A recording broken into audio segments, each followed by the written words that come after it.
Amid the ongoing Lok Sabha elections, Times Network caught up with National Conference Chief Farooq Abdullah, who shared his perspective on EVMs. The NC Supremo said that the BJP is trying to misuse the EVMs, which is why they are confident of a 400 par pitch. He in fact also criticized the Bharatiya Janata Party for not paying heed to the concern of the opposition parties regarding EVMs.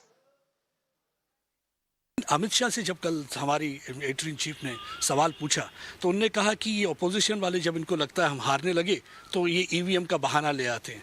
ऐसा कुछ भी नहीं है क्योंकि already supreme court की ruling भी आ गई। उन्होंने कहा कि 100% वेरिफिकेशन की कोई ज़रूरत नहीं है। उसके बाद भी आपको लगता है? मैं आपको बताऊं, नतीजा खुद बताएगा।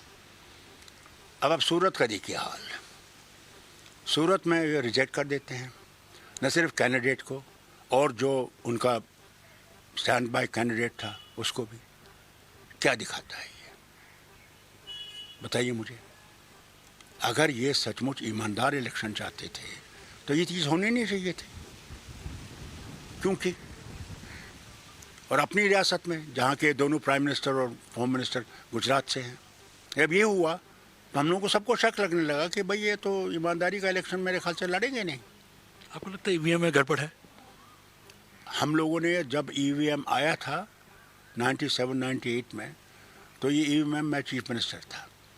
जब ये हमारे दफ्तर में आया तो जो इनके अफसर साथ थे, तो शफी साहब हमारे जो मिनिस्टर थे, उन्होंने इनसे पूछा कि भाई इसमें चोरी हो सकती है। जो अफसर थे पहले तो वो चुप हो गए। दूसरी दफ़ा जब उनसे पूछा, उन्होंने कहा सब चोरी हो सकती है। तो ये चीज़ें जब होंगी तो इंसान को डर लगता है। सारी ऑपोजिशन ने कहा भाई ईवीएम्स को ख़त्म करो। अब क्या होगा अगर 1 महीने के बाद, 1.5 महीने के बाद, 2 महीने के बाद रिजल्ट निकलता है तो क्या है? दुनिया में हर जगह इलेक्शन ईवीएम्स के बगैर हो रहे हैं। How does it matter? With that, let's shift our focus and get you all the updates from across the world.